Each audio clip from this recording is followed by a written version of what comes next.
The Unsigned Podcast. Hi everyone, welcome to the Unsigned Podcast. I'm joined again by Lizzie Romain, and that's not working. There it is. How you doing? You alright? Yeah, it's hot, innit? Oh mate, do you know what? I almost didn't want to mention it, but we have to because We've got to, because if we're sweating and we're gonna be looking ugly sweating. today, then that is why. Yeah, it's horrible, isn't it? Yeah, well, I had to take a different train, didn't I? Because the train that had AC on decided not to be working today. So then I had to go on the two underground trains, which were just sweaty What? Central. Oh, so was it Central Line? Central Northern, Oh my just the God. worst. And I was watching my pulse and Fitbit going up to 100. They're just thinking, yeah, this is dehydration Dedicated to the happening right cause, here. mate. Dedicated to the interviews. Oh my God. Glad to be here, though. You know what?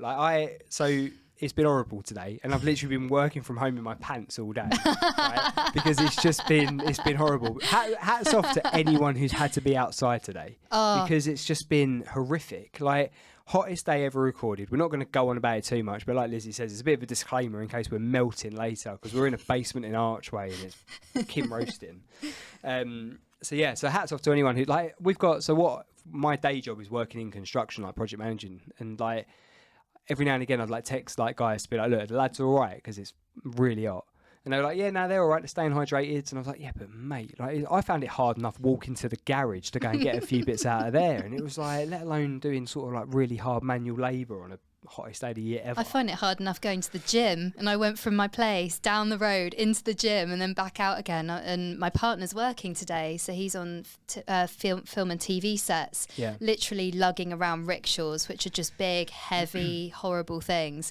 And I spoke to him at lunchtime, and he said that 4 people already had gone off with heat stroke. I'm not surprised. And I was just like, why are they still recording? Why don't they just end the day there and send everyone home? Isn't a rickshaw like a bike thing? Oh, I don't know what it is in film and TV. Something else. Is it like a rickshaw? Yeah, that's what I thought. Like they call it like a butt in Italy, like a. No, in Central they carry it like this. Right. I don't know what it is in film and TV. It's the equivalent. You know when you see the guys riding around on the bikes and you've got like a trailer on the back in central London. Yeah. It's the equivalent of that in my head. I'm guessing it's that, but it's got a camera on it somewhere. Oh, okay, fine. Something like that. Fair enough. I mean, my job today was keeping the cats cold, so I was running around after them, spritzing them with a spray. But they love that. Oh, they hated it. They thought they were being punished, but I was like, look, I'm doing it for your own good. Like, I'm trying to cool you down right here. So. I tried doing that with our dog because Shah was at home for most of the day. I was working from home. But the dog, bless her, she's like 1 minute she'd be up, then she'll go and lay outside, like lay in the hallway sort of thing. Then she'll come back in, and it's just like, we've got a cool mat for her, so I was hoping that she'd just chill out on there. Oh, for they a don't bit. sit on that. We've got a cool mat as well for our cats as well. They don't sit on that. They just look at it and go, no. She sat on it for a bit, but then she cooled down enough that she brought a toy over. I was like, bugger off, I'm not joking on you. That's what they do. We put the cold towels on the cats, and then they're like, right, playtime. Yeah, it's it's like, mad. no. No, too hot, far too hot. But anyway, hopefully everyone's been safe, everyone's been good. This will be going out obviously on Friday and Monday publicly, so you'll be over it by then. You'll be cold, it's been raining, thunderstorms apparently coming, so do you know what I mean? This will be old news by then, but like we said, disclaimer at the beginning. How's your week been? Otherwise, we haven't seen each other for a couple of weeks. What have you been up to? What have I been up to? Just getting ready for holiday, really. Yeah, where are you going? So, going Hawaii. What? I know. I feel like the jealousy vibes. I've literally saved up all year for it, though, so it's not like... It's hotter in London. It's true, it is hotter in London. Been saving up for it, so it's just one of them big sort of... Like bucket list. Don't have kids' holidays, do it now, otherwise don't do it, or whatever. So Seriously, so when me and Charlotte had our kids, we had them quite early on, so we didn't get the opportunity to necessarily go and do what you're doing. And I think that, if you have the opportunity to go and do that sort of stuff, 100% go and do that, because like there's certain places in the world that I'd love to go. I'd love to go to like Asia, and I'd really like to go. I'd like to really go to like Vietnam and Cambodia and places like that. Can't really take my 2 young kids there, so it'd just be too much. So it's one of those things I wish I had done before I had kids. Yeah, but you'll do it later. You'll do it once they've grown up and flown the nest, then you'll do it then. Yeah. So you'll still do it. It'll just be on a different time it scale will be, thing. Yeah. No, I wish I did a bit more travelling when I was younger, sort of thing. But it just, whatever. I went to America for a few weeks. Was it like Camp America? Or? No, it weren't. It was so me and my sister went out there because we both had a bit of money in that saved up, and we thought, you know what, we're going to go to America for a few weeks. We knew a few people out there and stuff, and we made it about 3 or 4 weeks, argued, and came home. So it was. Oh no! We were young. We were young. How really. old? She was. I was 21 and she was 19. So quite young, really. Yeah. I love America though. Yeah, some great artists from America as well. Yeah. Trying to squish them into the shows. We've had, the thing is, right, so we've obviously been chatting about, so what we've got going on, as people know by now, is that although we are part of Islington Radio, very proud to be, we've also got our own station that started up for playing emerging artists 24/7, which is Future Hits. And we've got a few presenters who have been on the podcast also presenting their own shows on that.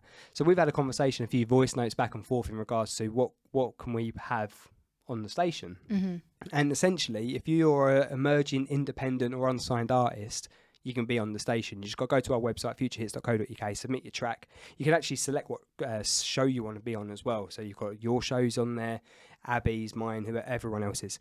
And then you can submit your track. And as long as you're an emerging artist, then we'll play you. So you asked me, do they have to be from the UK?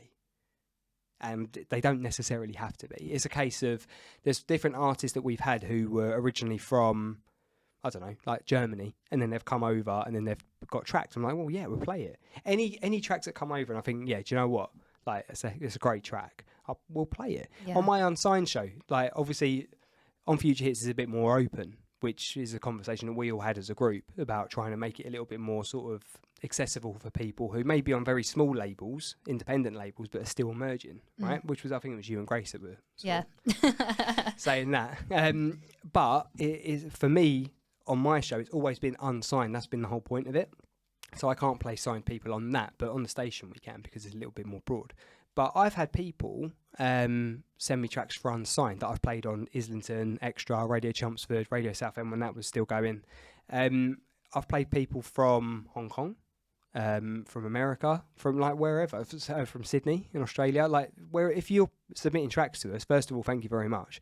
And secondly, if I think they do well over, I'll play them. This is it. Because also, they might be based in America now, but next year they might be in London, or even next month they might be in London, or they might do a big tour in London and stay here for 6 months.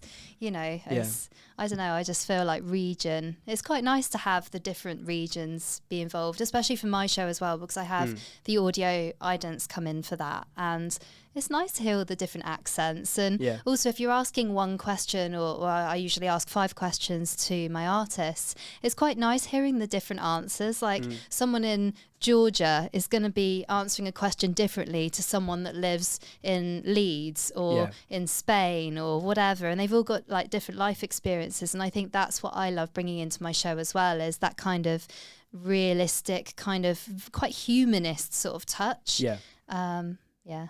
No, I think it's definitely a different angle, isn't it? And I think that if it's a bit more broad and the more people can be involved with it, it's only going to be a better thing. Like, obviously, the whole tagline for Future Hits is emerging UK artists. So we're obviously going to be 99% or 95% or whatever of people from the UK submitting tracks, but it's not necessarily exclusive. Like, if you're from outside the UK and you're submitting tracks to us, you're taking the time out of your day to submit tracks to us and trusting us with your music. If we feel like it would do well over it, we'll play it. You know, we're not... What's the word? Don't know. Send us your tracks, we'll probably play them. UKist. Nationalist. I was trying to think of the right word. We're not going to be prejudiced against... I can't even say that word, but do you know what I mean? We're not going to... Prejudice. Yeah, we're not going to do that against people that aren't from the UK, because we'll be just shutting off a load of like great artists. So what's the point in doing that? So anyway, so we've got that going. Podcast last week. We had Pieces, which is Paul Jones. If you watched last week, thank you very much. Quite a good response. We talked quite a lot about mental health and his experience with addiction, and it was quite nice because like we had Aisha co-presenting, and she's been doing quite a lot of mental health stuff as well. She's going through her own experiences, so it was quite nice for us to sort of all have that. It was probably a bit deeper than a few of the ones we've had before, but it was quite nice. I think it's nice for people to sort of connect with us on that level, because it shows the the real side of everyone, really. I think levels you. Yeah, for sure. We're all human. Yeah, exactly. So that was quite nice. But other than that, Not that you've asked, but I haven't really done a lot other than that. I was going to ask. I was going to wait until you stopped talking, but you don't stop talking. So I was like, where's the opening? There's no opening for me to I look at you and I'm throw like, a question in. I'm like, you gonna? No, I can't carry on. No, you just carry on anyway. So there's never any gaps. So No, do you know what? you fill the silence very well. Thanks. Congratulations. Yes. Podcasting. I went well last week, actually. I had a couple of days off work. I weren't feeling too great. Was it COVID? It wasn't, but I thought it was. So, obviously, I mean, you've had a hat trick of times. Yeah, right? okay, yeah. I've had it 3 times. Yeah. I definitely didn't give it to you the last time because I was way clear by then. Just in case you thought you were going to say that I gave you COVID, because I was definitely clear by then. I wasn't saying that. What I was, so basically, I had it in January. Right, so it was a while ago that I had it, and when I had it, it completely knocked me out. Like I just felt like I had a cold and stuff and all that, but it just knocked me out. And then last few days, I feel better today, but like from even on last week's podcast, I felt rough and I tested and I was negative, and I thought, we'll just crack on and we'll do it. And then like Wednesday, Thursday, Friday just went downhill, and I just felt exactly the same as I did when I had it, when I had COVID. Felt exactly the same. And I still feel knackered now, and I think it's still a bit of a knock-on effect from that. But I don't know if that affects us that long down the line or what. But it's just, I don't know. It's just been a bit of felt a bit shit, really. It's not very nice, is it? Not really. At least it went away for the hot weather, though. No, it didn't. Oh, I literally hasn't? no. So I've had this cold, right? I've had this cold since then, and then I was texting. I can't remember who it was. It was someone from the station, like from our station, the other day, and I was like, "Oh, I've got a cold." And they're like, "How have you got a cold in this weather?" I was like, "I've no idea." It's like it's sod's law, isn't it? Absolutely. Feeling run sod's down. law. You're doing too much. You are quite busy. I mean, congratulations. You have done quite a lot recently to set up the whole future hits. It's a lot of work. It's a lot of work, and it's been good, and I'm glad that it's up and running, and it's nice to hear other people's shows on there. Do you know what I mean? Because obviously my show, I'm a bit sick of listening to my show sometimes because it's just listening to myself talk. When I listen to myself talk, I mean, don't always tune in. He loves himself talking. That's why he talks all the time. Don't listen to him. What I'm saying is nice to have a bit of variety, because if I've been doing radio for a couple of years, right? And when it's my Unsigned show, when it was just like me doing a 3 o'clock till 6 o'clock stint on a local station, I wasn't necessarily tuning in all the time, or I wasn't really like listening back to what I'd done to check it and all that. Whereas on the Unsigned stuff, I always want to make sure it sounds pretty good and double check things. And do you know what I mean? I put a lot of time and effort into it. So it's quite nice to hear something on like our station where it's new shows. And I know your show's been going quite a while on Hayes and stuff, and I've tuned into a few here and there, but it's quite nice that it's like, I don't know, it's part of our thing, and that's quite cool. And then Rob and Ollie, it was actually Rob and Jack this week. Rob and Ollie will be back next week. But Abby's show, obviously, we're sort of missing it a little bit now, but I have listened to it. So yeah, it's quite nice having a bit of something different. Yeah, and it's nice as well because you get to choose who you bring on. So yeah, that's the joy. It's your vision. It's your dream. It's delightful that you've wanted me to be included even. You know, no, honestly, it's lovely. It's great when someone listens to your work. And you know, I mean, I'm not a singer-songwriter, but the way that I conduct my show, the way I choose my artists, even this week I've been listening back because I'm going to Hawaii. I've had to go back through the list of my previous Hayes shows, list of new music releases, and then compile them into a package for future hits. And it's been really nice going back and listening to all the shows that I've done all this side of Christmas, all 2022 ones. But it's lovely going back and listening back, and I'm like, I love that artist. I, completely forgot about them accidentally because there's so many that are coming in all the time. And then you go, oh, I wonder if they've released anything new. So then you go on their profile and then you go, they have. And then you can add it to your next review list. And it's lovely to sort of go back and listen to it all. But you do have a sense of pride over your shows, and you do very much pick the artists that you want to be on there. So it is nice. It is lovely. I did think the other day, because literally when I've been doing Unsigned, what my usual sort of premise is for it, when it's been going out on Islington, Extra, Southend and Chelmsford, it's always been a case. What I've done is I've gone every week. I've had brand new tracks come in. Every week I've had brand new tracks come in, and I'll probably play 14, 15, maybe 16 tracks, depending on the duration of the music. Yeah, and I always have about 14, 15 tracks, and but when it comes to like what you were saying about going back to previous tracks that you haven't heard in quite a while, I have thought sometimes, I'm probably playing every week 10 new tracks, and then probably playing 4 from the previous week or whatever. So you've got a bit of a carryover. So if someone's been on the show and I'm like, oh, I really like that track, I'll play that again next week. You know, I do that. I do that most weeks, but I never really then go back to ones that I played 6 months ago or 3 months ago. That's it. They get lost. They go into this bit. ether of just like lost world tracks. And it's weird and it's really annoying in a way. I kind of kick myself and I'm like, but I love that track. But I guess the thing is, when you're always reviewing new music, there's always new stuff coming in. Your brain is always full of new tracks.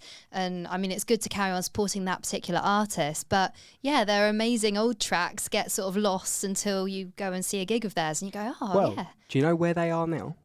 Where? All on Future Hits. Yeah, they are. So if you've uploaded music to us in the last 6 months, 7 months, however long I've been doing Unsigned, your tracks will be on the Future Hits rotation. So you can go to the website futurehits.co.uk, or you can ask your Alexa to enable the Future Hits skill, and you can listen to yourself on there. We've got a rotation. We've got our A-list that goes out every Monday.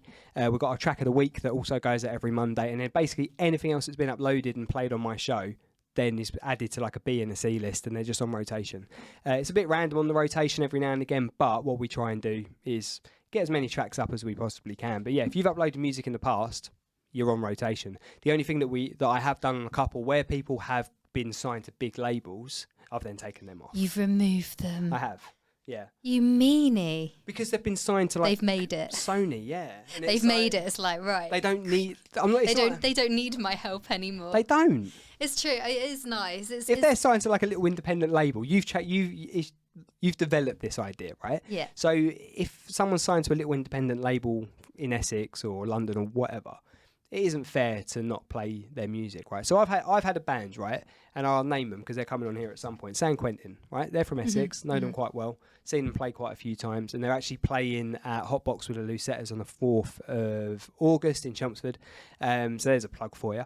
But they, I think they've been on mine as well, haven't they? I don't know why I'm asking you. I've listened to a few of your shows. No, I'm pretty sure they've been on my show as well. Oh, okay. Well, basically, they were, because my show is Unsigned, yeah, they uploaded a track to me back end of last year when they were Unsigned. Quite soon after that, they got signed. Not saying it was me, but they were then signed. They were then signed. So then I stopped playing them on Unsigned because they were signed, right? But now because they're signed to a label, like an independent label, I think is the right way of describing them. They're not massive, but they're helping them sort of pave a way and giving them opportunities here and there. But they're not like a Sony or whatever, right?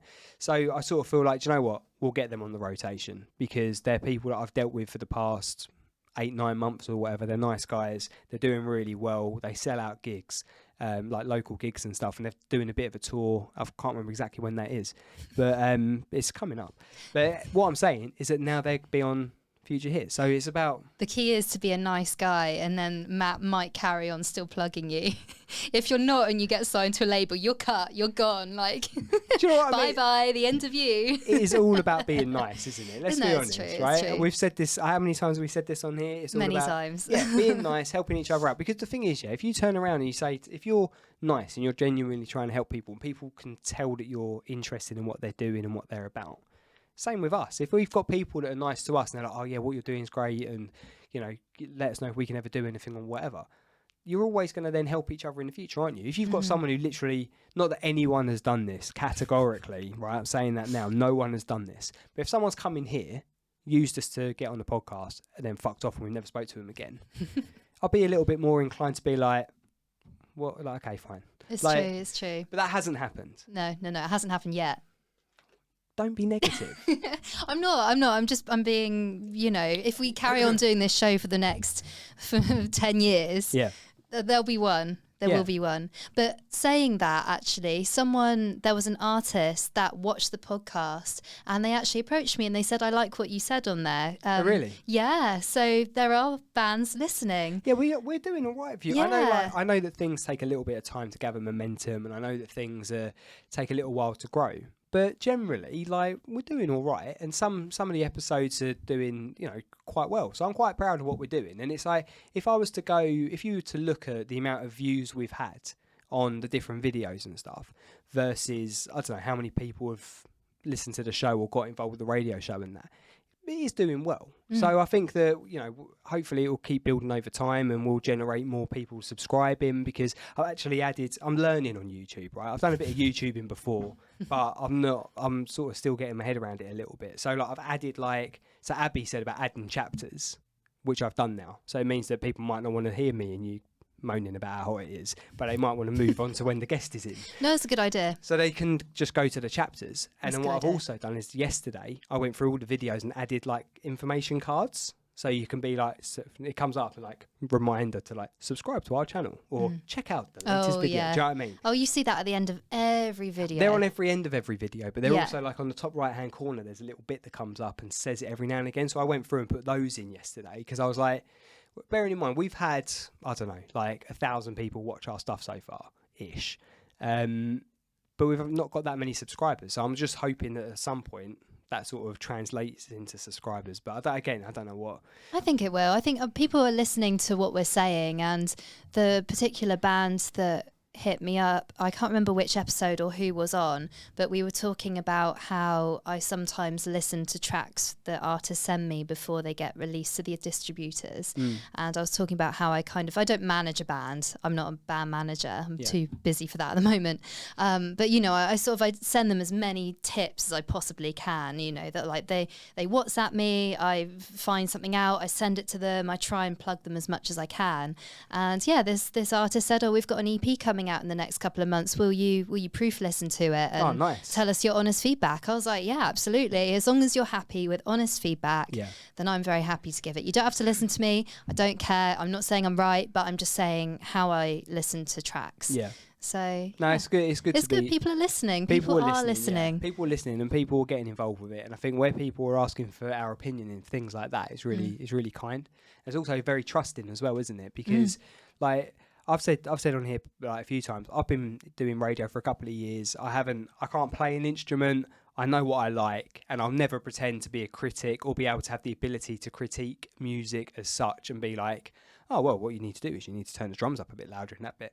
I'm not that way inclined. I'm all about promoting the artist as best I possibly can and promoting this, and hopefully someday, we can go and do stuff like this full time and put on events and do loads of filming. Do you know what I mean? That's the dream. It is the dream. But what we are going to do, so I've mentioned Patreon quite a bit. I haven't got a mug yet.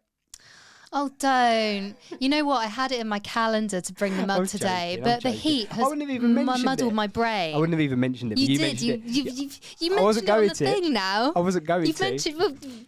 Anyway, so Next we, on Patreon, we've put all of the video that we had from the events at Southend, Chelmsford, all the artists, all the behind the scenes stuff's all on Patreon, and it has been for a little while now.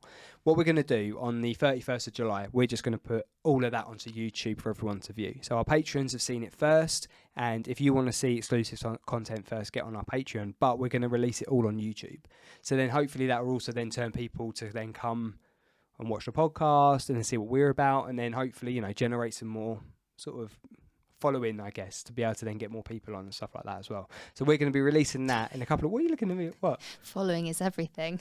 Well, it's not. I know. It's not everything, but at the same time, it's nice to sort of see the progression, and we're seeing that with views and stuff, and subscribers are going up slowly. But I think that we work really hard to put those events on, and everyone that's worked on them, if that's from the sound to the editing to the mixing of the audio, everyone's worked really, and the artists, obviously. Let's not forget the artists. It's everyone's worked really hard on putting it all together. So it's nice. I don't want it to necessarily just be hidden away. I want people to go and to be able to see what we've done and showcase Unsigned and future hits and whatever else. And the talent of the musicians. And that. That couldn't be more perfectly timed because you couldn't even reply because you're taking a swig of water. Yeah. No, it was, no, obviously, yeah. And all of the bands have been really cool about it as well, because I imagine there'd be some artists that go, no, I don't want you putting our videos on there. But it's like we've spent a lot of time, money and effort putting them all together. So it will be quite nice to get those out there and hopefully more people will be able to see it. So that'll be quite good. So 31st of July, which is a Monday. So when this goes out publicly, it'll be next Monday. That will all go up, and then you can all see that and see what we've actually been up to. But yeah, that sort of wraps up what I needed to mention. But we've got Charlie Baker coming in today. We have. What do you know about Charlie? Have you heard Charlie's work before? Yep. So on his Spotify, it says he's 21. Whether he's turned 22 now or not is another thing. I know he's from Essex. Yeah, he's from Essex, yeah. And he's got 4 singles released on there so far. The last one was released in 2022, and it was a collab with someone called Dan. A collab? Yeah, collab. Collab? Well, I call it collab. Collab. Right, there's 3 ways. 3 different ways here. Okay, tell us which one it is. What do I say? Collab. I'd say collab. Collab. Okay, whatever. Anyway, so he collabed. he clumped, whatever the word is. Yeah, complunk. With someone called Daniel something. Yep. What's his surname? It's George Daniel. Yeah, that's the one. No, it's not. Yeah, it is. You sure? I'm sure. I think I am. We'll find out in a minute. Yeah, we'll find out in a minute. That's what I know. Yeah, well done. It's good research. Yeah. And R&B is the genre. Yeah, he's. I've seen him. I've known Charlie for quite a while because he's actually. We'll talk about it when he's here. But he's the first person to ever upload a track to me. Ah. So it's been quite nice to see his progression over the past sort of year or so because it was actually. I should look at the date before he comes in. I'll try and track it down. But I'm sure it was like July, August last year that he uploaded this track to us. So yeah, we wanted to get him on for a little while because it's sort of almost where it started, really. But yeah, he's just graduated as well. So he's got a big summer ahead, I think. Like try and do some events and stuff. So it'd be nice to see him because last time I saw him, it was at the festival that shall not be named. And it was a bit of a shambles. Not him, the festival. Oh, as in you're not going to mention it because you don't want to brown stain it. Yeah, it brown stained itself. But a few of the artists who've been on here were there as well. Okay. So we've had that sort of it's like Voldemort. Yeah. The festival that shall not be named. Exactly. Right, what we're going to do, we're going to have a quick break. We're going to walk out. We'll not walk outside, but we're going to walk outside the studio because it's absolutely roasted in here. Sorry, this is an HD. But the sweat is dripping. Anyway, we're going to go and have a break. We'll see you in section 2. Hi everyone, welcome to the Unsigned podcast. If you're an unsigned band or artist and you would like to get your music on the radio, go to our website, unsignedmusic.uk. Scroll down on the website, you'll see submit your music and you could be on the radio as early as next Sunday. So get involved with the show and hopefully you'll be on the radio. The Unsigned podcast. Hi everyone, welcome back to the Unsigned podcast. We are joined by Charlie Baker. What's up everyone, how you doing? How you doing? All good, mate. How are you? I'm really good, mate. Yeah, I'm actually liking this hot weather, unlike some people. But yeah, I know. I saw you texted me yesterday. You were like, mate, I'm sunbathing on my lunch break. This is amazing. It's got to be done. You got to get the tan. Do you know what I mean? You got to get the tan up. Yeah. You've got to take the top off though, because otherwise you get the tan line. Like top. Lizzie, can you not like flirt with him? He's just got in. No, I was just saying. Just saying. Now you're gonna make me blush. This isn't fair in this heat. The top did come off at lunch. Always. All the girls at work just looking out the windows, Of course they are. What do you do for work? So currently I just work for this online stationery company, but like loads of my mates work there and they've given me like a 0-hour contract so I can basically just swan in and out when I want, take days off when I want, which is perfect for like the music stuff. Yeah. So yeah, basically just sorting out all the orders, international orders, like a bit of the sales team. So yeah, it's a bit of everything really. I'm just a bit of a everywhere body sort of thing. So yeah, that's what we've been doing, yeah. Well, it allows you time to go and do stuff, doesn't it? Like you said to me, you're in the studio tomorrow, right? Yeah, tomorrow evening, yeah. But like, say if there's, because I do acting as well, so sometimes if there's like an audition or something like that, and I'm like, oh, I need a day off like tomorrow or in 2 days' time, they're always pretty cool about it, so. It's really good when you can find jobs like that, isn't it? Yeah. Like we've had people on here that, I mean, for us, I've got my 9 to 5, you've got plenty of other jobs that are going on as well. So it is nice to sort of have that freedom, but it's definitely the right time to do it, especially now that you've graduated. Oh, by the way, you graduated. Congratulations. Thank you, yeah. Graduated from doing what? I did media, film and television because, I've always been into like videography and that sort of stuff as well, especially more when I was younger. So, just decided to do that. I did actually study at BIM in London for about a year, but just decided to like step away from it because when I found like I was studying music, there was so much pressure and they kind of like made you sort of do music that was kind of like BIM. Like BIM was very like indie and kind of rock sort of like influence, and that wasn't really what I was trying to do. and I felt like it was just taking time away from what I was actually trying to do, made me less motivated in music. So I wanted to like separate my studies and my music. Yeah. So, yeah, still did something that I'm like pretty interested in, like media, film, and TV, and it was really interesting. But yeah, I'm glad to see the end of it and focus on the music. That's a good idea, actually. Yeah, Nottingham Trent. Yeah, good party scene, to be fair. Good. I've heard quite a lot of people. There's quite a lot of bands that have uploaded tracks to us. The Publics are up there. They're up in Nottingham. They're brilliant. Yeah. But they've got sounds like quite a good scene there. Yeah. Is the scene better up there than it is down here in Essex? I mean. What, music scene? Yeah. Possibly just because it's like one big town, whereas Essex is just a lot of like little towns.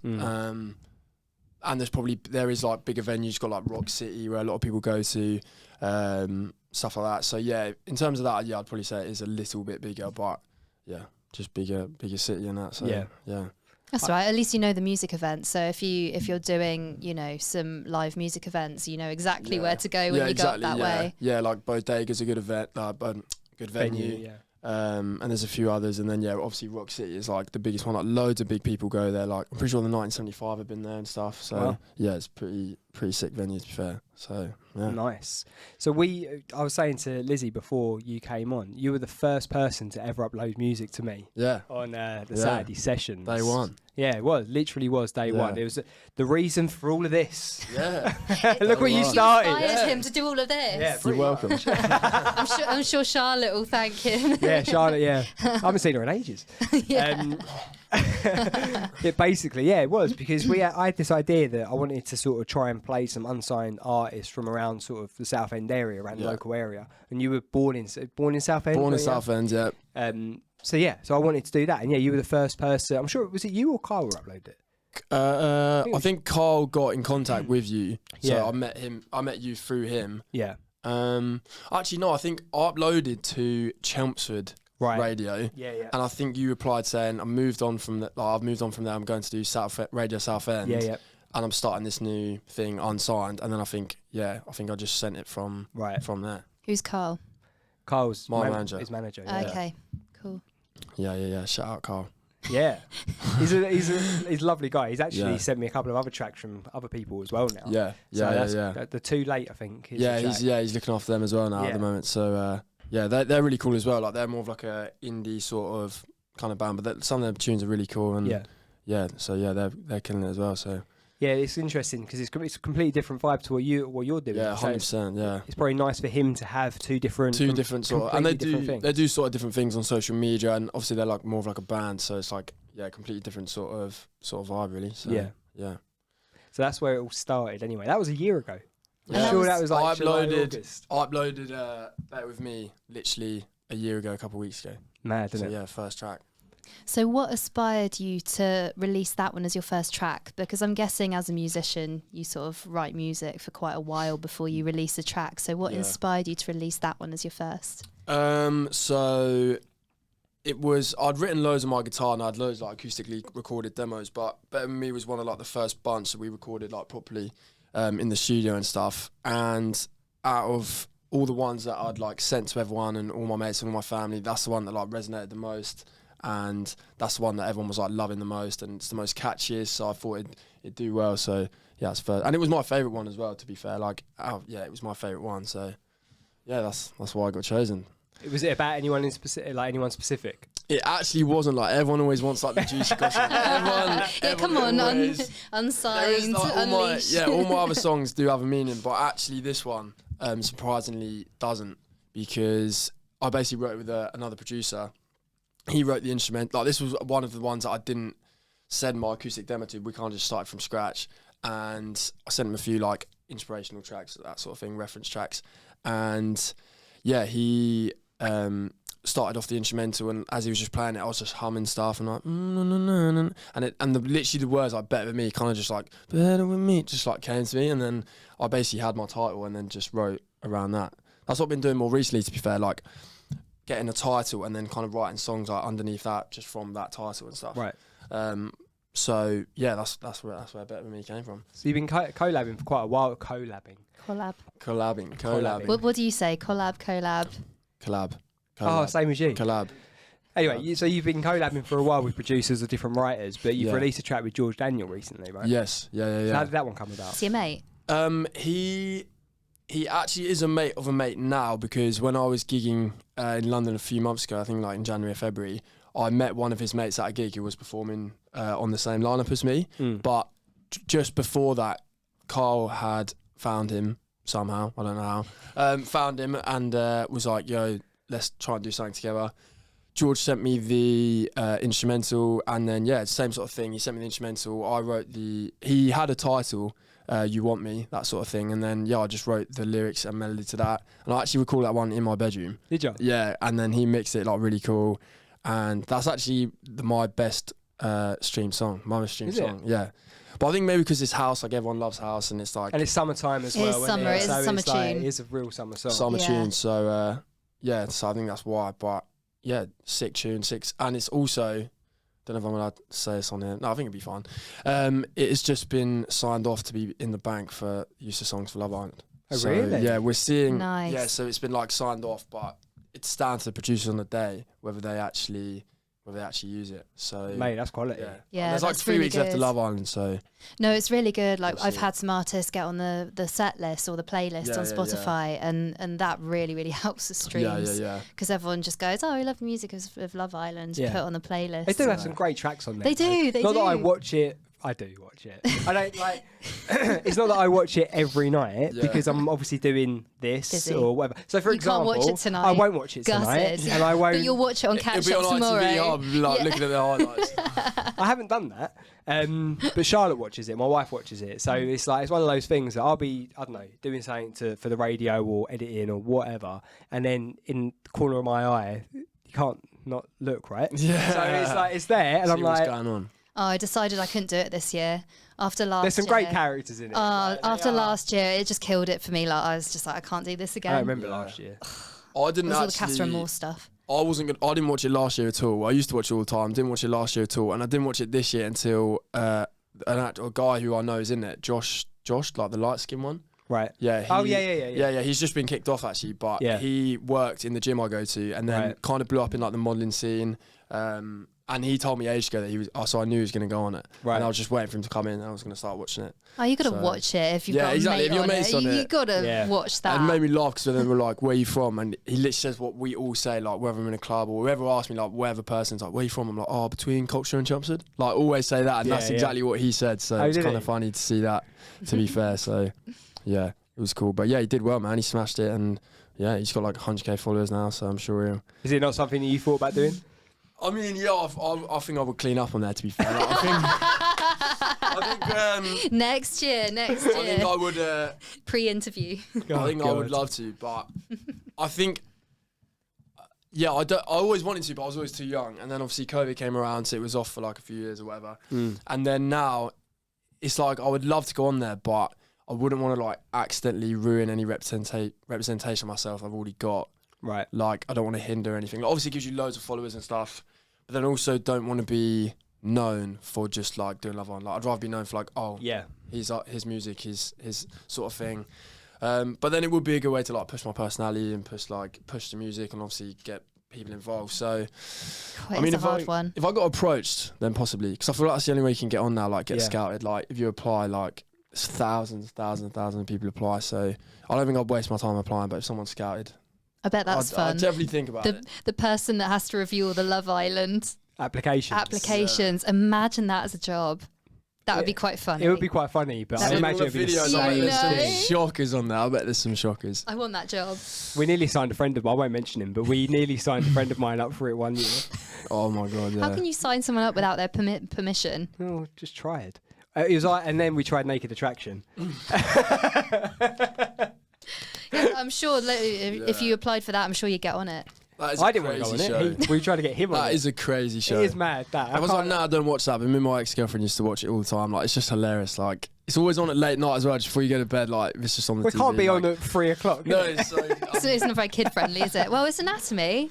It's teaching. No, it's not. No, it's not anatomy. It's not It's learning better the than the different... sex ed we had in school. Some naked 1980s lady giving birth. You know what? That was like, hideous. my, That was uh, enough to promote contraception. Sorry, anyway, I digress. I was going to say, like, so as a father, right, it's very difficult at the moment for me to know that those lessons are coming for my daughter. Yeah, but that's awkward. And That's it's a like, while away, though. It bloody isn't.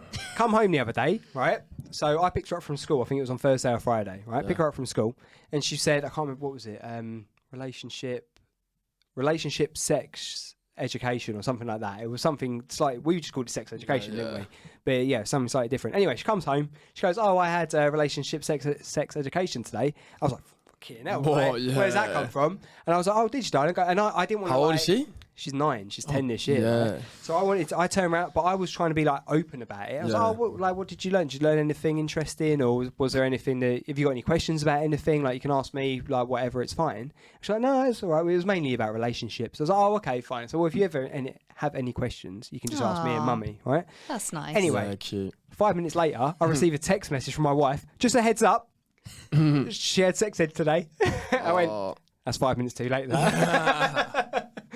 It was, but it's... I thought you were going to say, just a heads up, she just asked me about this. No, Charlotte texted me and said, just a heads up, I found out they had sex education today. And I was like, yeah, I know. Cheers for the heads up. Bit late. I got given I remember mum sitting me down with this, like, I spoke to loads of my mates about it. They all had it, so I'm not sure if you had it as well. But she bought me a book. Like a puberty book. I had a book as well. Yeah, it was like horrible. puberty book. Like, we bought a book. Oh no, the book's it's I think it's the worst. worst. It's Yeah, I'd rather hideous. just be Oh, told no. straight up, like the book. You see the No. pictures, and it's like, yeah, nah, like. No, it's not about Yeah. that. Was yours a cartoon one as well? Yeah, like cartoon figures, like trying to make it childish, but it's Oh no, Not it's fun, mentally yeah. scarring. I still think I can see that. see the picture of like the Yeah, guy I with a lot can of see pubes it. on him, but it's like it's not even like respectful amount of pubes. It's like Hagrid has just been like plopped on this cartoon, like, and you're like, shit, like, am I gonna have that on my body? Like, you know, Well, it puts you off though, doesn't it? It does. Puts you off Hagrid. I don't remember sex education in primary school though, but I definitely remember it Crying. in second. I think I learned most of my sex education from the In-Betweeners in that show. That's true. Yeah, that's true. I watched that like the summer before I went to secondary school, and I think I just learned everything. Oh, you know. God. Yeah, that's a good series. So that's basically what you're telling me is don't give her the book, let her watch In-Betweeners. Just I think tell so. her to avoid any J's out there. I think she will. She don't. I mean, the thing is, right? She's not that she's interested in lads yet, right? She might be. She tells us she's not, and she's in that thing where it's like, boys, and like she's not Icky that bothered boys, about yeah. it. She's not that bothered about it. But I know the time will, be fast approaching. But at the moment, it's I just want her to be my 9-year-old at the moment, like. I don't want her to grow up yet. Anyway, Just right. don't give her the birth book. That's all I'm Not the saying. book, It's not the. yeah. It's not a the birth puberty book. The birth. puberty book is bad. Yeah. Yeah, no, I'm not. I don't know. I just don't want her. The thing is, right, in that book, it does say about like, and the male, when two people love each other, the male inserts his penis into, and I'm like, ah! Yeah. I don't want her. I can't. I don't want her. I'm Such still a weird scarred way. from it. They say it in such a weird way. I don't want her to walk in and go, Mum. Questions? Oh God. So anyway, I don't want. Digress. Yeah, that was a massive digress. I mean, we do digress a lot, but that was something else. Jesus Christ. Where should we go now? What I was going to ask you when we were talking about your track is the new one that you've done. Is there more? Is that sort of more the way you want to aim with it, or do you like because just do R&B is sort of the genre that you're? What new one is in You Want Me? Yeah. No, so I think that was. So I think I said to Carl, like, throughout my career, I'm always going to want to do like a few odd tracks here and there. Like Ed Sheeran does like a few like odd tracks here and there. And the track with George was basically just to show like other people like what I can do, what I can put my voice on, and just to have a collaboration to like show his fans me and then his fans, my fans him. Yeah. That sort of thing. But yeah, Thinking Twice, the most recent one before that, is definitely sort of the style I want to go down. Like in the studio recently, a lot of like R&B sort of pop, sort of. One of my producers said it well the other day. He was like, "What you're trying to do is what a few female artists are trying to do." So like the early 2000s sort of style with like a modern like twist. So that's the sort of like vibe I'm going for, like late 90s, 2000 sort of with like modern sort of like instruments in there, and then like my vocals on top. Just I want to make like not sexy but like confident.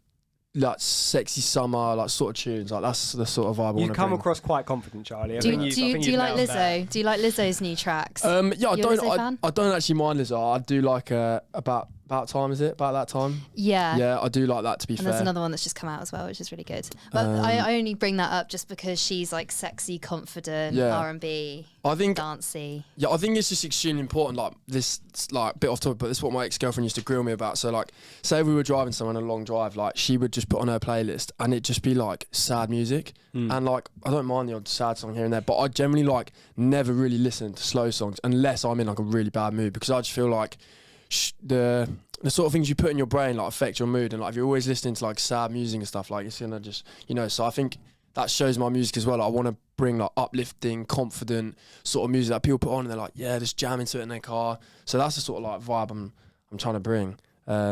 So yeah, you like sad songs, don't you, Matt? I like lots of. To. I like you lots cry of at different night. songs. What are you doing now? I just cried at night in his room, just listening to Adele. sad I was actually songs. going to say something very philosophical. Okay, go for it. Go.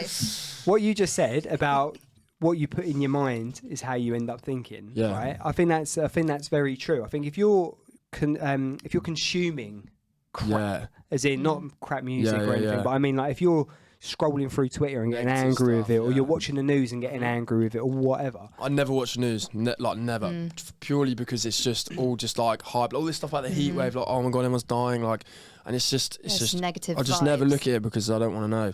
Like, do you know what I mean? Maybe that's a bit like too far. Like, maybe I should look at the news a little bit. No, it's true. I don't watch it either. It's update flashes on the phone, and then you get your other stuff from memes. Yeah. That's all you get. That's all you need. Yeah, meme pages.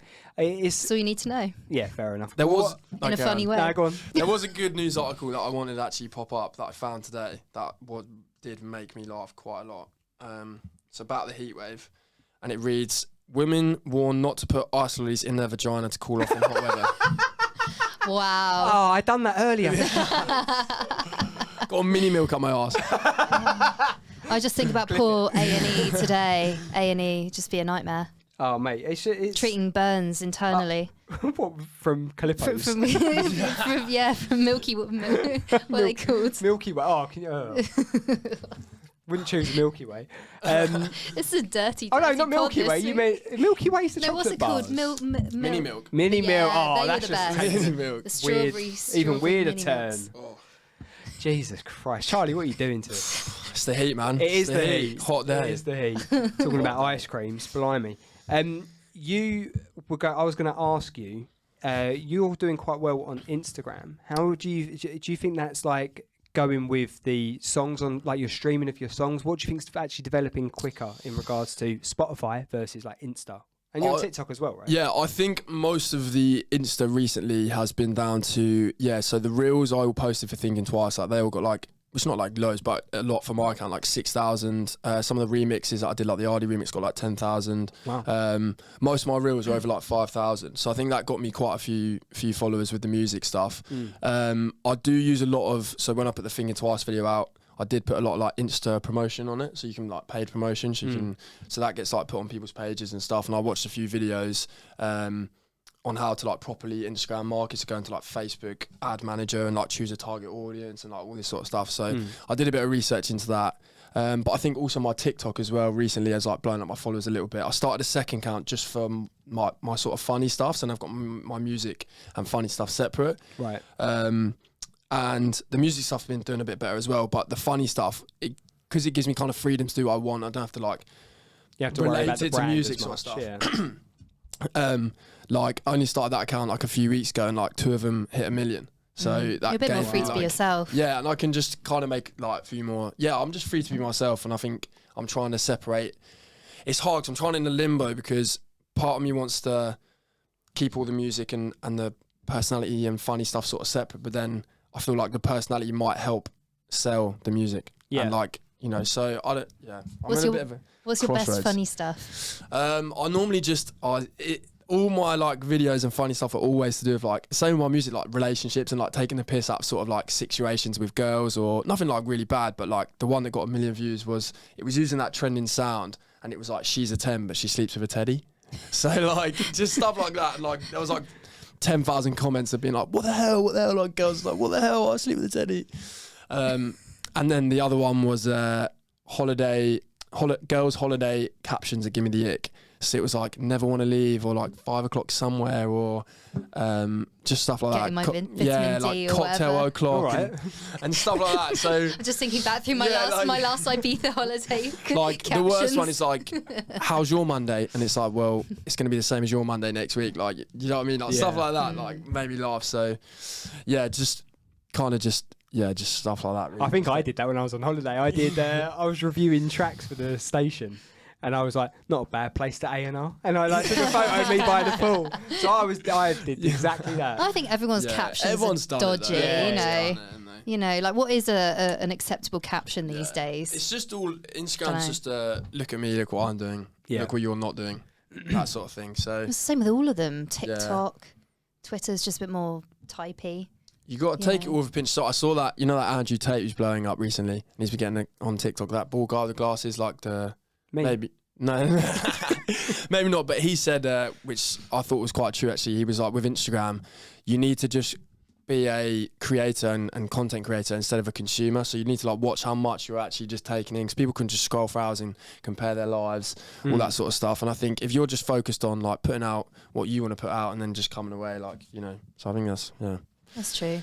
But also, like, you just kind of want to like have positivity. Or I think we've talked about this before, isn't it? Yeah. You just want to have positivity on your news feed and stuff. It's about consumption again, like you said. If you're consuming shit, then you're gonna feel negative, aren't you? That's it. But I think that with TikTok and Instagram and stuff like that, like I think it's a case of if you're trying to build your brand as Charlie Baker, the musician, I think merging the two might be the right way to go, because if you're getting 1 million views, mate, that's awesome. So if like, you've got 1 million views of that, and then moulding it in with your music and stuff as well, surely that's the way to go. Is it more of a worry that you've gone, you don't want to piss someone off with one of your funny ones, so they don't like your music? Is that why you've split it? Or?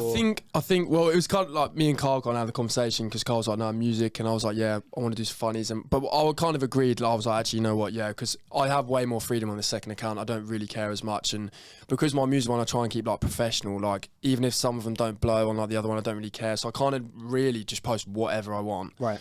But I think that's how it should be anyway. Maybe you could post a couple of, when you do new music bits or whatever, start sort of feeding a couple of those into the funny one, and then just seeing what happens with those as well. And then, or you could even put on there like, for more of my music, go to this account or whatever. Yeah. But what I've worked out from like my music account, which has got a load of funny ones on, because that's what I started doing, the only music video that it was a cover, and it got 12k views, and that's my highest on music.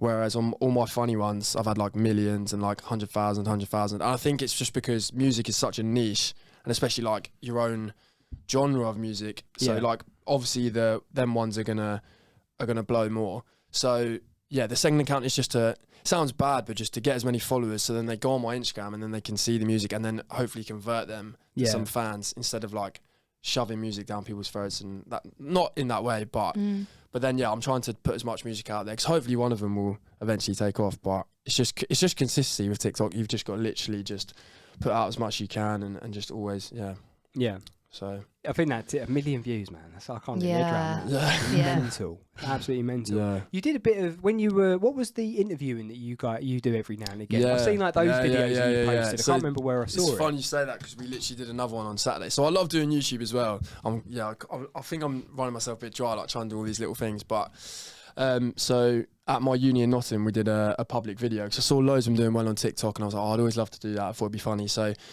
in Nottingham on Wednesday, it's like a sports night, social night, where all the societies go out and all the girls are out. Like, all the girls are basically just dressed up in things. All the boys are like just dressed up in fancy dress, basically. So we stood outside one of the main clubs where everyone goes and goes to another one. So there's a massive group, like pool of people, and everyone's obviously smashed. And they see me with a camera, and I'm interviewing people, and it was all like, again, sort of like rude sort of stuff, like, what's your biggest ick? What's the best chat-up line, and like, what turns you off about a guy? Like, what's your best chat-up line? That sort of thing. Yeah. And yeah, it got like 3.5k on YouTube, which is my most viewed one on YouTube. Yeah. So on Saturday, me and one of my best mates went to Covent Garden, and we did it again. We did some public videos, but it was harder this time because there was a few people drinking in Covent Garden, but it was in the middle of the day on a Saturday, and not everyone's obviously not smashed, so it's hard. So hard to get them to engage, I guess. Yeah, you're basically doing vox pops. Yeah, you're basically being a presenter. Yeah, and that is basically it, to be fair. And we went up to like a few people. We had like 3 Hindus, and they were drunk, so they were easy to interview. And we did, what's your biggest ick? And we did stuff like favourite sex move and stuff like that. And we did at the end, we did like slap or kiss. So I've got to slap me on the cheek or kiss me on the cheek. So we had a few people doing that, which was funny. But then we were trying to get couples, because we didn't have any couples. We just had like groups of boys or groups of girls. So we're trying to get couples. So we were just going up to like every couple, like, do you want to be on an YouTube video? No. Do you want to be on an YouTube video? No. Like rejection. But in a way, yeah, it is. But it's weird, because after every rejection, you get way more confident. So you just keep going. Like, there was a point at the start we were just going around, just not really getting anyone, and we were like, oh, maybe them, and we were just like stuttering around. So yeah, and then but it was really cool. And we got some funny people. We got a dad on there with 2 young kids, and he was like, because the girl was like, are you a YouTuber? I was like, well, not yet, but like, trying to get a few views on there.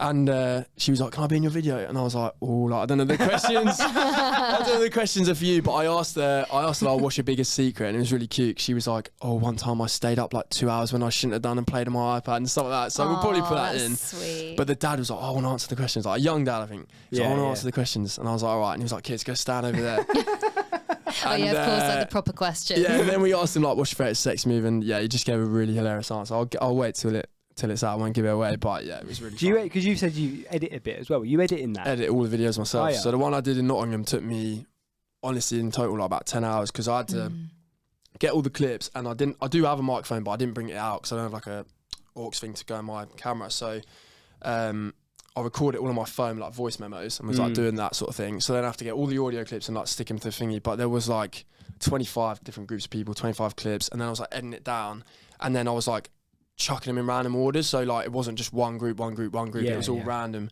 And then I was putting like YouTube memes in there and stuff, like when they say something, like giving like YouTube reactions and that. So yeah, it took me like 10, 12 hours to, or maybe more to be fair. Even just doing the audio editing for that with different levels. Oh yeah, and it was it was long, but it was worth it because everyone loved it, and everyone at uni, and then like the next couple of weeks at uni, everyone was like, "Are you Charlie Baker, like the one in the YouTube video?" Which was cool. So. You should try Soho as well. Yeah, on a Saturday. I was thinking that Soho. Soho would be a good place to go. We also any night. It's like Thursday, Friday, Saturdays in Soho. It's just mad. And then go to Chelsea and have like completely different vibe. Yeah. No one would be in Chelsea, would they? Yeah, Fulham Broadway, Chelsea night. Yeah. Absolutely. Kings Road. I don't know that way very much. Yeah, Kings Road. That's where I lived when I was at BIM. Because BIM was in Fulham, so I lived in Imperial Wharf, near Chelsea, which was cool. So yeah, I do know that place. That'd be good fun. Because the great thing about London is you could go to all these different places. You could go to Camden, you could go to Shoreditch, you can go to Soho, you can go to Kings Road and Chelsea, and they're all different vibes. Yeah, that would be different cool. vibes. So yeah, we also more project.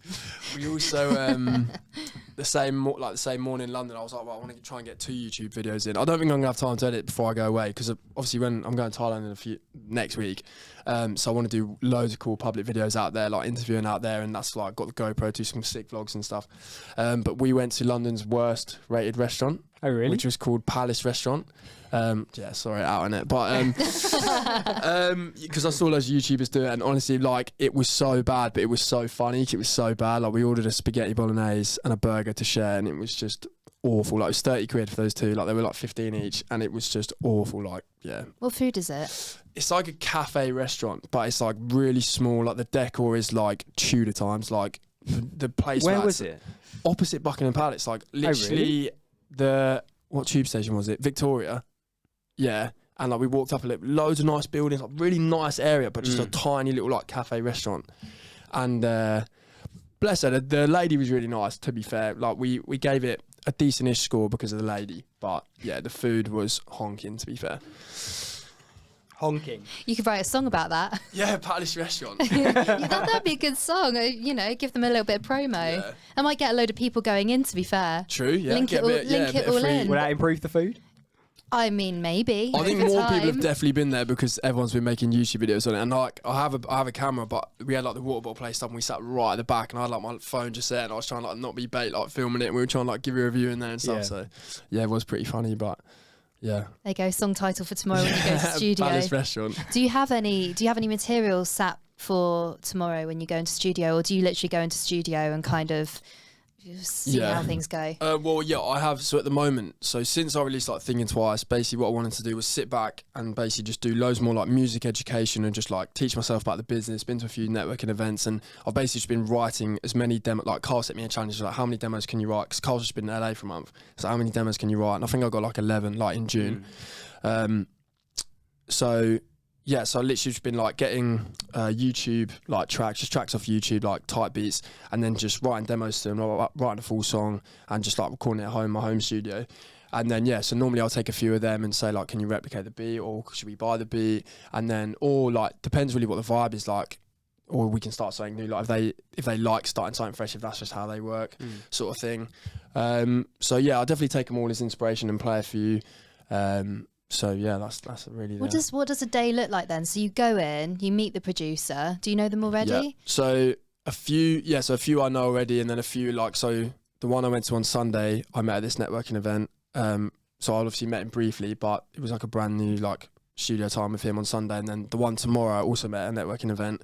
So yeah, going in with him for the first time. But normally, like the average sort of process is go in, listen to some demos, maybe, or some reference tracks, talk about like what sort of vibe you want, and then if there's no lyrics there, we kind of create a title or like just what do you want the song to be about, sort of thing. And normally it depends, because you can be with a producer who's also like a songwriter, or you can be with a producer who is just a producer and then you're kind of songwriting it. So it depends if they're helping you out writing it or not, but normally just play the track for you a few times, see what they make. And then the way I normally write music, say it's completely from scratch, is listen to the beat and then like hum a melody, and then like I'll just mumble. All my voice notes are just like mumbles, like na na na na na na na na, or just like that, so I can get like syllables in, and then I kind of make words around the syllables, and then yeah. So I'll come up with a title and then base it around that. But I've never been to studio or never started writing with like just a sheet for the lyrics. Like I've never done it that way. I've always hummed the melodies first and done it that sort of way really. So it all stems from there. And on one day, I've just got one final question on that point. So on one day, would you ever have a full track done by the end of the day? Does that ever happen? Or do you go in, you kind of get the groundwork, and then you come back on another studio day and finish it off? I think definitely. I think a lot of artists have said this as well. I think it just generally depends on the day. So like I've definitely, even by myself, like I've wrote a whole song. Like I've come home from work, wrote a whole song, recorded it, polished it by like 10 o'clock at night, and it's done in like 3-4 hours. Doesn't mean that's like the final one, but you've got like the base structure, so you can always go around and change lyrics and that sort of thing. But yeah, I think it's definitely doable to write a song in 4 hours, or you could be so gassed with the chorus, like you've got a sick chorus, but the verses they're just not clicking and not getting it. So I think Harry Styles said it, or Ed Sheeran, I can't remember which one, but they said it's like you can prepare all you want to surf, but sometimes the waves aren't there, and then sometimes the waves aren't there, but you haven't really prepared. So it's all about the inspiration, isn't it? I think that goes for whatever you do in your life. If you're in a moment of inspiration, you can kill it. But if you're there and you're trying to write, or I'm trying to create something that I need to do, and you can't force it. You can't there was something like a quote I've heard before about love, I think it was, which is love is like a fart. If you've got to force it, it's probably shit. And it's probably the same for writing as well. Yeah. That's what I found myself doing towards the end of like that, when I was doing that stint of writing loads of demos. I was kind of writing it for the sake of it. Yeah. But then it's also like Ed Sheeran said, like you've got to write.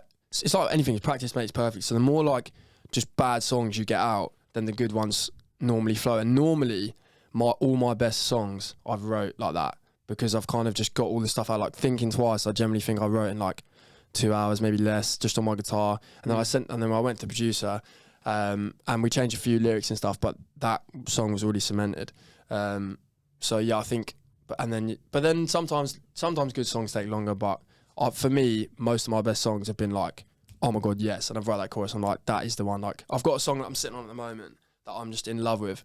It's very like Justin Bieber sort of Latin-y sort of style, and yeah, I'm literally in love with it. So I'm hopefully get it out soon, but yeah. That must be so hard, sitting on a song, just being like, I've got this song that I love, and you have to sit on it for ages whilst you fine tune it, go to studio, distribute it. Yeah. And by the time it comes out, you're like, I've listened to this about 1,000 times. Yeah, that's what happened with Thinking Twice. It was done in November, and we didn't release it until end of March, and because I'd rinsed it so much and always playing it in my car, like by the time it come out, like I was obviously gassing, but like I didn't really play it that much because I just kind of rinsed it. Yeah.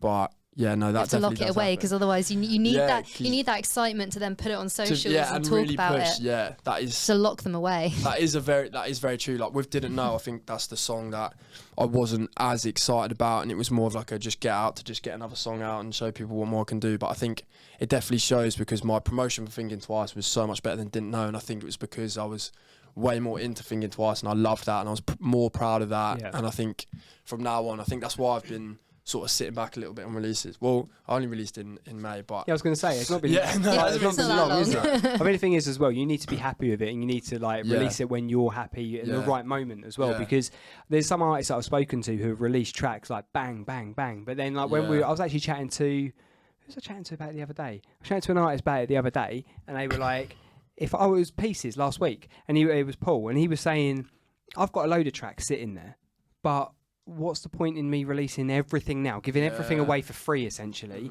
and being like, here I am, then what have I got left to hold back and then show them later down the line? So I think it's a lot of it is about timing, and then obviously if you're excited about the release of a track, your promotion's going to be better, and it's going to, hopefully it will boost it, boost it even higher than Thinking Twice. And I think as well, if you released really like every 4 weeks or like every 3 weeks, no one's going to get as excited, because it's just like, oh, another song. It's like when Chris Brown brings out his new album, there's like 30 songs. Like, it's just because like no one really cares if you're doing it every time, and it's just like, oh, okay. But if you've like, maybe there's some sort of false like thing, but if you've gone away for ages and then released a song, everyone's like, oh, like you must have been working, like must have been changing it up, working hard on it. So I think that's definitely the plan now. Obviously going to Asia for a bit, but I think we've got loads of songs under the belt, and I'm still in the studio this week, getting some sent to me here and there. So I think when I come back, that'll be deciding what I want to get out. And I'm excited. Bring in some Asian influences as well. Yeah, maybe get a studio session out there. If there's anyone out there, there's anyone in Asia, hit me up. And, Asia's a big fucking place. Thailand or Bali, there hit me we up. are. Right, what we're going to do, we're going to have a break because I'm melting. And then sweaty in here. And then when we come back, we're going to do your dream gig and a little game. I need you to think of 3 artists. We'll be back in section 3. Hi everyone, welcome to the Unsigned podcast. Hopefully you're enjoying the episode this week, but I wanted to talk to you about our Patreon. It's basically a subscription service that puts money back into Unsigned, if that's the podcast, a radio show, whatever. It helps us generate a bit of an income to support these unsigned artists and to run events and also do this podcast every week. So if you want to support the podcast and support the Unsigned music brand, you can go to Patreon, patreon.com/Unsigned Music UK, and you can sign up for just £1 a month. What can you get for that price? Anyway, let's get back to the episode. The Unsigned Podcast. Hi everyone, welcome back to the Unsigned Podcast. We're joined by Lizzie Romain and Charlie Baker, and we're in section 3, and this is where we do your dream gig, right? And we've also got something else at the end, which I'll leave to you for your 3 artists, all right? Great, but what we're going to do is your dream gig. I want to know your festival or venue that you would like to play. Well, obviously this is a bit out there, but the gig that I seen on TV that literally changed my life and wanted me to become a musician was Bruno Mars 2014 Super Bowl performance. Oh wow. I thought it was literally sensational start to finish, because he starts off with the drumming, shows off all of that, then he's doing all that sick dancing, and then ends off with that ballad at the end. I just think being able to play the Super Bowl is it is one of the biggest gigs. It is, definitely. Doing something like that with Bruno Mars would be unreal. It's the most watched thing, isn't it? It's billions of people watch that. That's an original answer it's as an well, original isn't answer, yeah. Was no one said that before? You get an extra point for that. We've had a few, mainly festivals, UK-based sort of festivals or venues. So headlining the Super Bowl, the halftime show at the Super Bowl was definitely an original answer. I always just watch that Bruno Mars on. I just think your life just peaks there. You can't go further than that. I don't think that is just an insane Michael Jackson's played there, so many massive names have played there. Yeah. And it's just the biggest stadium ever. So pinnacle. Yeah. And it's the performance he did literally was just insane. Like his dancing, his whole performance. Like that's what I want to do. Like when I start like properly getting into like festivals and gigs, is being able to like show off a bit of my performance and become more of a performer like Chris Brown does and Justin Bieber. Like the dancing, all of it. Like that'd be my you want to ideal. put on a show, right? Like not just like a performance. The whole. I used to do theatre when I was younger because my mum was like a theatre sort of teacher, and I used to do all of that and did it in school and stuff. So that's how I got into acting, and just absolutely, obviously with my music as well, I just love being on stage, but just like performing, dancing, like the whole thing. Like I just can't wait to be able to do that. So do you think they lip sync? What do you reckon? I've been to V Fest where I know Justin Bieber has lip synced. I don't think he does it all the time, but yeah, I've seen him do it a few times. Things I've been watching recently, I don't think they do as much. I feel like there was a stage where everyone was doing it, but yeah, I've definitely seen him do it at V-Fest, like 100%. When I was watching Glastonbury, I don't know if I mentioned this to you, but with Diana Ross definitely wasn't lip syncing, and neither was Paul McCartney. Still haven't watched that bit yet. I was going to say Billie Eilish. It wasn't that she was lip syncing; it was just that her backing track was so loud. Yeah, they normally have the track in the back, and they kind of just say a few words. Yeah, like, you couldn't tell when she was singing and when she wasn't. Anyway, so bearing in mind you're doing the halftime show, what we usually do on this, we say, right, you've got 3 artists, you've got you. Yeah. But I want you to pick where you're going to be on this lineup. You've got a headliner, main support, and an opener. Where are you featuring on that, and who are the other 2 artists or bands or whatever who are going to be with you at the halftime show? Well, so I've got to choose support act or headliner. You can be headliner, opener, or main support, but you need to select 2 other artists to fill the other gaps. Right. Well, I'm headliner, obviously. Charlie Baker at the top. What, and then 2, and then a main support. Main support and an opener. I would. Yeah, I know. Yeah, I've already said it, but yeah, I'd love Bruno Mars for his energy, for his dancing, his cool vibe. I just think, yeah, he's just so like stylish and cool. So definitely Bruno Mars. And then, I think I'd love to like have some diversity. So I'd love to have a girl as the other one. I'm trying to think of my favourite female artist at the moment. I do like Billie Eilish, I do, but to me, like I said earlier, like her songs are a bit sad and a bit not as in my sort of stream. So yeah, maybe Lizzo, to be fair. Like that would be quite like, that would get the crowd going, to be fair. There must be a female artist that I literally love. Olivia Rodrigo. Yeah, she is really cool. I really rate what she's doing. I do listen to a few of her tunes, to be fair. There must be one. I'm literally completely missing it. I'm trying to think who's... Bash some female artists off to me. Any on the top of your head? Bash some female artist off to me. I don't think that's the right term. No, that's not. I'm trying to think what genre, like R&B? Yeah, sort of like pop R&B. I found this girl the other day and I was like, wow, you're so like talented and cool, but I can't think. So I'm going to say Adele because I think she's sick. I think her voice is incredible. And she sings sad songs. Yeah, but like... Yeah, she's the most she's the sad song. Yeah, she is, but her one of her albums had some cool like sort of tunes on, so... But then I was always a fanboy for Rihanna growing up. Like I literally love Rihanna's tunes. So you bring her in. Yeah, maybe Riri. Riri, Bruno, Charlie. Yeah, that's the one. So who's the first? Riri, then Bruno, then Charlie. Maybe Bruno first actually. So he's not right before me. So doesn't take away too much. So maybe Bruno first. Getting competitive with Riri, the biggest superstar on the planet. Then Riri. Fair enough. How are you travelling to the Super Bowl? How am I travelling to Super Bowl? What am I going from here? You can go from here. You can go from... Well, you're going to have to. It depends where it's being played, I suppose. It's being played at Yankee Stadium in New York. Yeah, it's going to have to be private jet. It's going to have to be PJ. It's going to have to be, the PJ. I don't know what I'm going to call my PJ yet. I've been thinking about it, but... What does it look like? What's it got on the outside? What colour is it? It is dark. It is like midnight purple. That's my favourite colour. So like midnight purple. I see that one coming. Yeah, midnight purple. And then inside it's like cream leather seats. Keep it classy. Cream leather seats. Bit of gold around the edge, you know.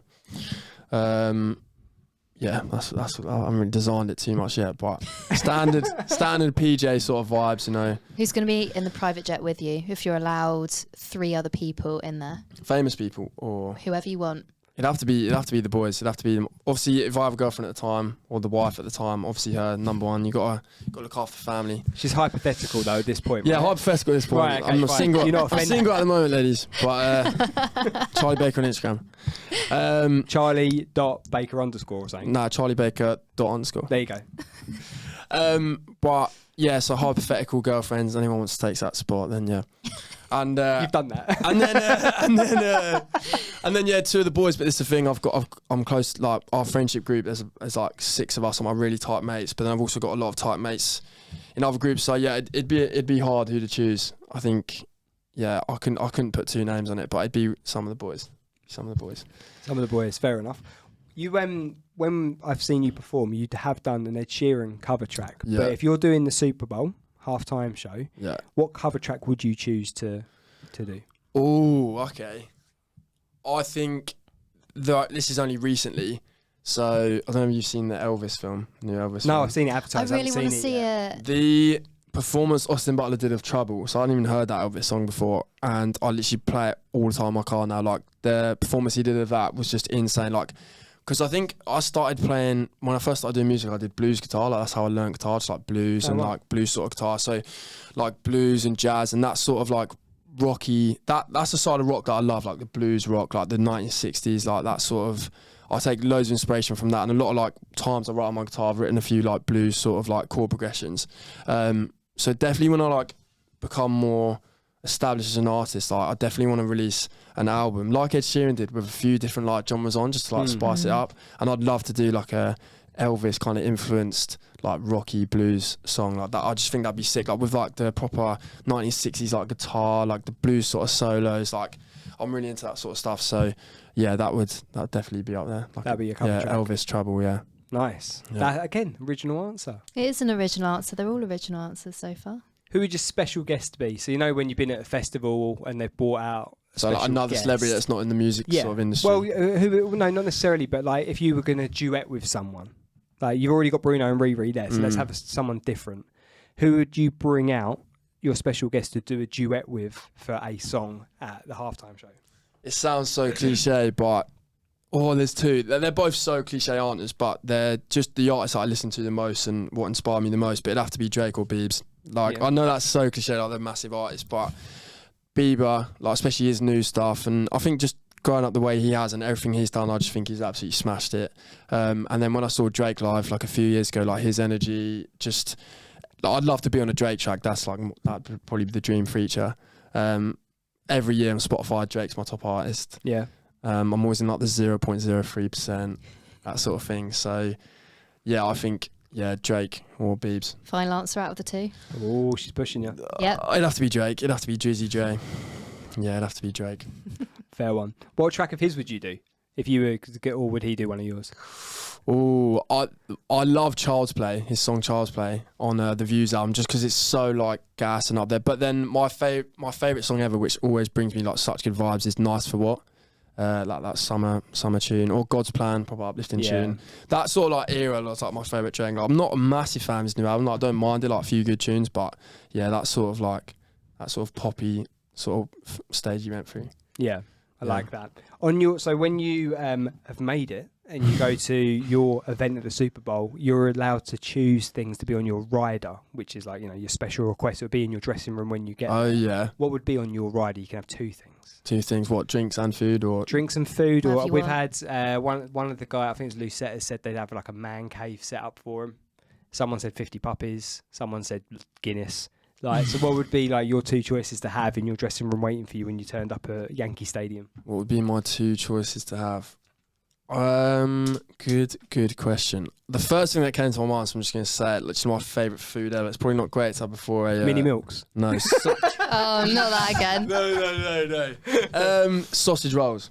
Honestly, like, just my favourite food as I was a kid. I don't really eat them as much now because I obviously got to stay in shape and that. But yeah, my favourite food as a kid, like probably not great before performance, but yeah, sausage rolls. Like when they always say like dream food in your hamper sort of thing, sausage rolls for me, like proper ones, and not like them Tesco ones, like the baked ones, like the proper ones. And then what else would be in my hamper? I think it'd have to be an alcoholic drink or something to get me going, or like I just love like a caramel macchiato. That sounds a bit feminine, but that didn't sound feminine. It sounded very camp. Yeah.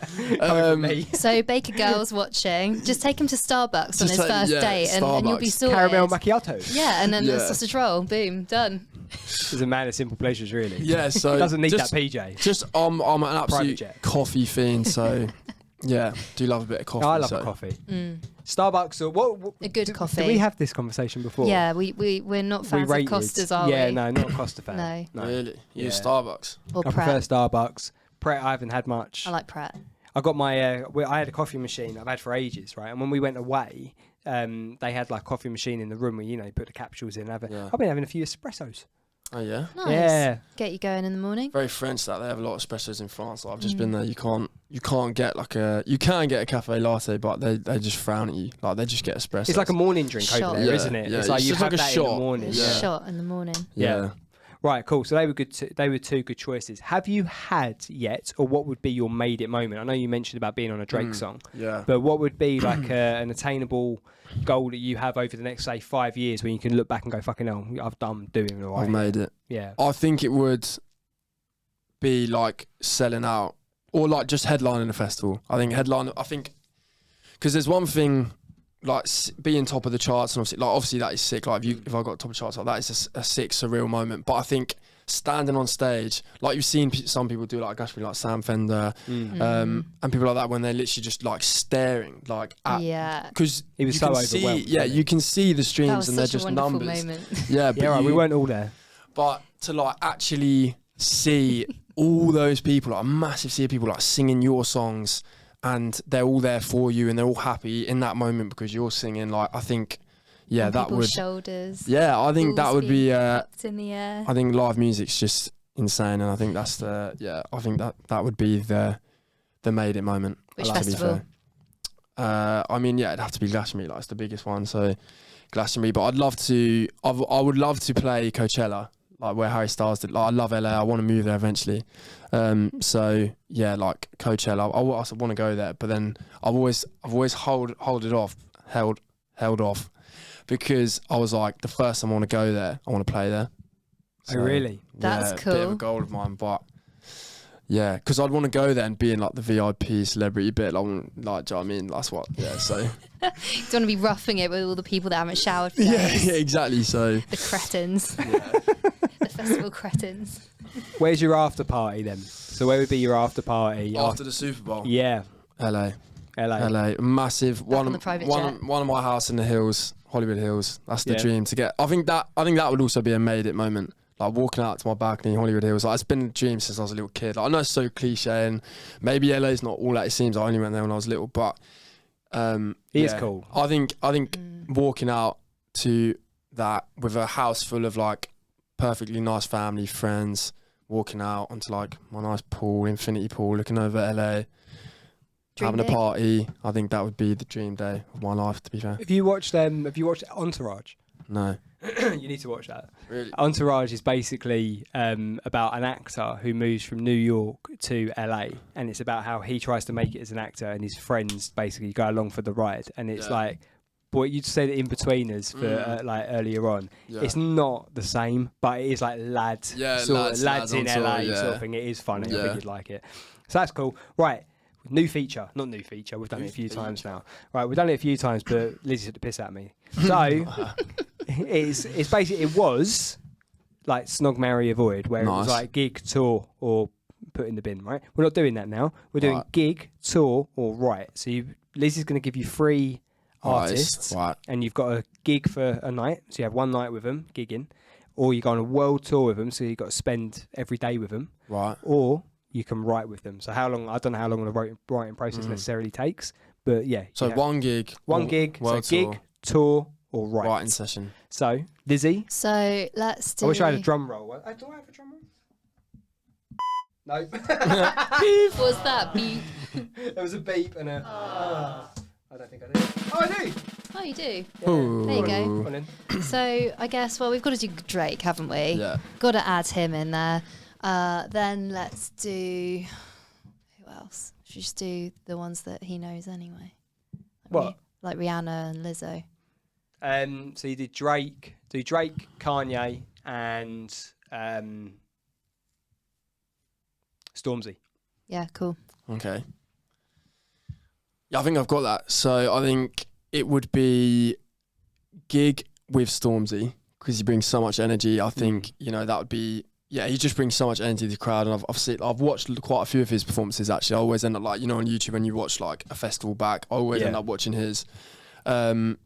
I think I've chosen to write with Kanye because he does seem a bit batshit crazy, but I feel like it'd be so interesting to write with that sort of person and see into his sort of mind. And because don't get me wrong, I don't really like some of his new tunes, not because of but just like the production. I'm not really a fan of some of his new stuff, but I think it'd be very interesting to write with him. He's a crazy character.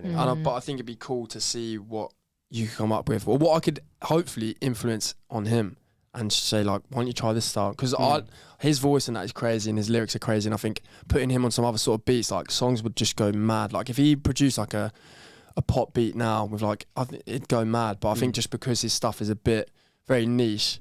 So yeah, and then obviously world tour with Drake. I think Drake, like party animal. He's just, the thing I like about him as well, like he says in some of his songs, like he's just classy. Like when he's in one of his songs, he's like, my summer diet's rosé and calamari. And I just love that. Like that is just sick. Like, so yeah, I think he'd be just cool to go on tour with and party with and see life with. And I think he's also got so much knowledge that I'd wanna gain from him. You know, like Jack Harlow's been saying. Since he's been collaborating with him, like he always knew in one of his songs, he's like, I always knew me and him would get along, but it's hard to crack jokes when you just want advice. Is one of the lyrics, and it's like I'd want to take so much advice, but if I have a world tour, get loads of advice and just have fun and just become mates, and imagine being best mates with Jake. Like that would be cool. Would be pretty cool.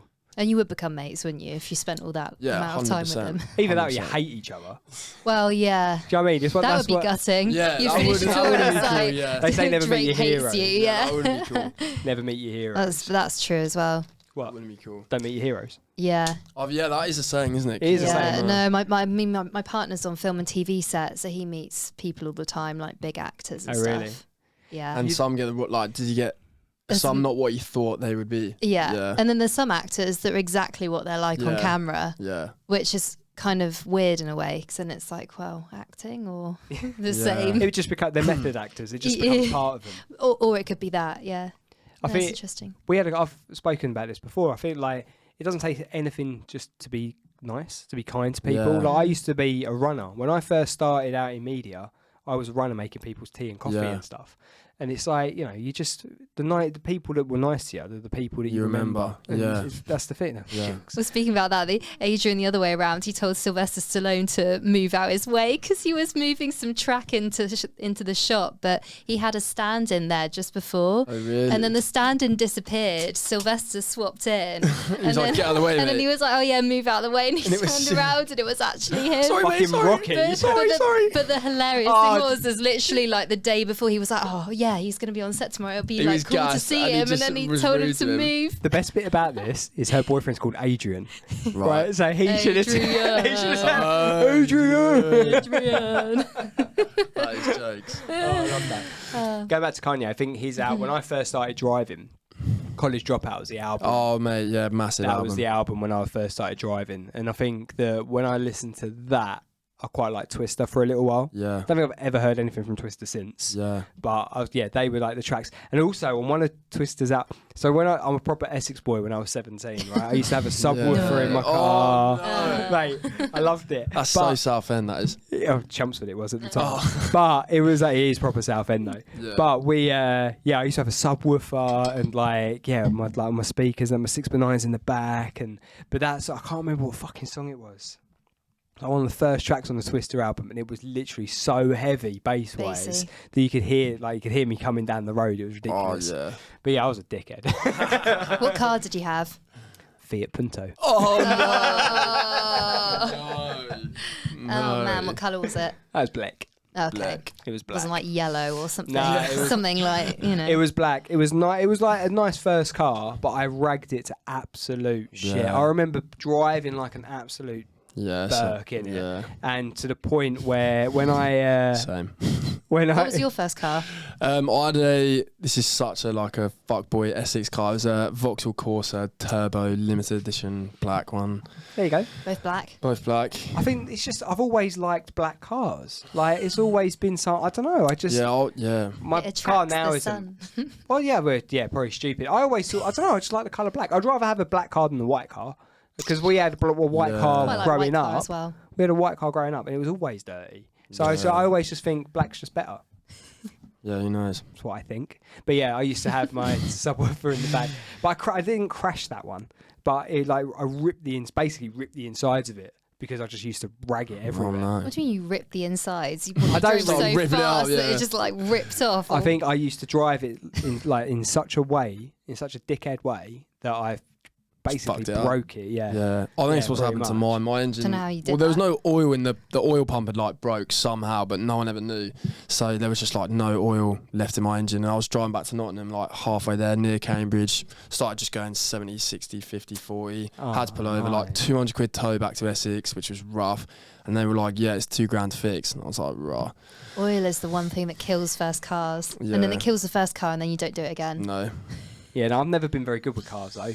I'm just not good. How many cars have you had in your life?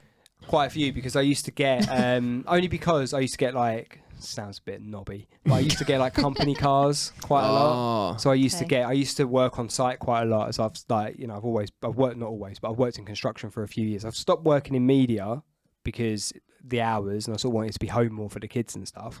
So I got into construction. And that's what I've always been able to pretty much be home for dinner, which is the reason why I've done it. But I used to go to site quite a lot. So when I was going around the country going on site, I used to get like company cars and trucks and stuff. So it was like I always sort of had that.